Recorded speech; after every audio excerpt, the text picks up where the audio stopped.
Well, I thought we had some tough puck luck this whole series, to be honest with you. First game around the top of the crease, the power play went backdoor a few times. We couldn't find it. Last night there was some rebounds that if we're a right-hand shot, we're able to corral the puck and get it up, hopefully in. And it goes to a left shot. The next time it's a lefty and it goes through past his legs and a rebound who happens to be a righty. So there's a little bit of that going on that could lead to some offense and some difficult saves for him. Like I said, I don't know if he's going to crack. I hope he does. It's our intention to force him to be really good. So far he has. Give him credit. Tomorrow's a new day. We got some good goal scorers in that room. I don't think they lack confidence right now. Frustration at times, but certainly are ready to go today and to bring it tomorrow. Your thoughts on that Marchand play with Harrington, both, the fact that it doesn't look like any discipline's coming down, and also just the time and place for him kind of opting to do that when he did? There's really nothing for me to say there. There's nothing going on with that particular play. Marshy, my concern is, I talked to Steve a couple days ago, 0 penalty minutes. Well, it's now at 4. So now we got to talk to him about staying out of the box on altercations, whatever you want to call them. You're going to take penalties through the course of a game if you're competing. Marshy will do that on pucks. Those ones that are sort of away from the play maybe, we got to talk to him about those. We need him on the ice, and the way the series has gone, every power play has been crucial both ways. So we got to make sure that he plays hard between the whistles, and that will be the message to him.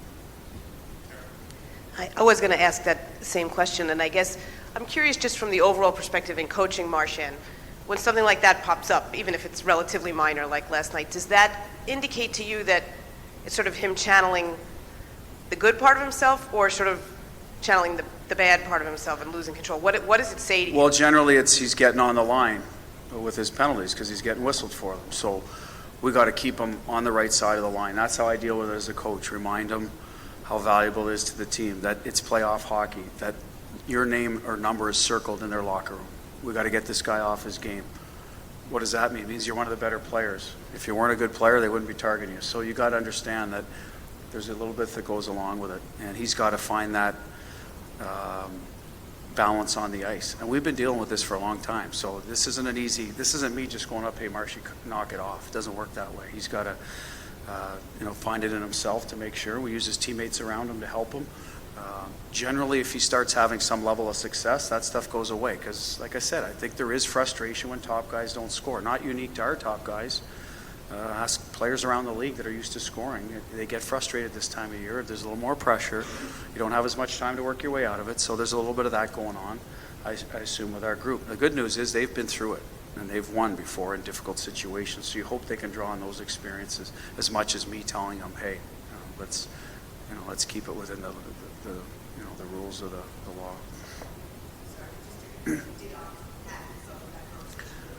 I will. Today was a day to practice to deal with the group. We had a couple of things we wanted to work on today in practice we feel will help us going forward.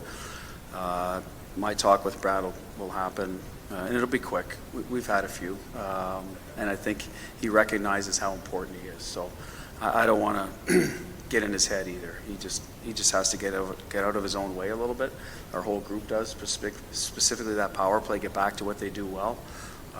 Which is funneling pucks, recovering pucks, and making plays from there, and I think we'll be fine. Coach, the results of their power play the last 2 games would suggest that the switch to Jones with the right-handed shot has made a difference up top, and it created a tough adjustment for you. Has it created a tough adjustment for you? Do you guys have to try something different there? Well, it has. But I think Werenski's very effective too when he's up there. What side is the one-timer coming from the top? It looks like Jones, we didn't take a lot of penalties late in the year against him. We played them. Or he looks like he's more apt to take the one-timer, whereas Werenski wants to look and then maybe snap it through. So that changes a bit of your timing of your pressure. But they've done a good job with it. I thought last night our structure, Dan, was good. We didn't get the clears. That's where we failed. I believe that. You get out there for 2 minutes against any power play in this league and you don't recover pucks and clear them, you're going to get fatigued, and what's going to happen? You're going to break down in front of your net. We didn't get, I think it was Sean had a chance, did a good job keeping it in. Z and Noel didn't communicate on one.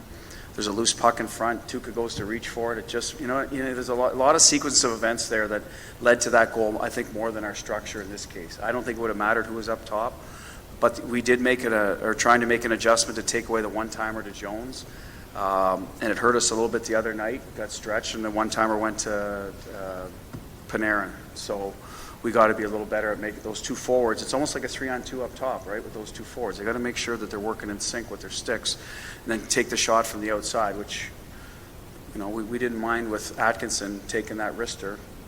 We just didn't get the clear. It's the lesser of three evils. He might not agree with me, but that's the way we felt after game 2, that we'd give him that shot, and then hopefully get the clear. We just didn't get the clear. Coach, when a certain play occurs or a player makes a certain play during a playoff series, as a coach, can you get a sense that it could be a turning point in that series? If a player, Like a unique play happens. example, Like I go back to 2013 when Berge gets the game-tying goal against the Maple Leafs, like something like that. On the bench, it's a big moment, obviously, but as a coach, can you get a sense like, okay, that's the moment that's going to turn things around for us? well, I guess when you look back, I don't think right now I can say there's anything. We're into the second round, which is great, but we're still a long way from, I think 7 other coaches would tell you where they want to get to. So I can't define one right now. I think if you're Columbus, the save on Berge in overtime the other night kept them from going down 2-0. That to me was a chance for us to, get hold serve at home. It's a bit of a turning point. They come down and score later, but it's too early to find that, I think, and for us. So I don't have anything right now that I could pinpoint. Like I said, that was a timely save for them that helped them stay in the game.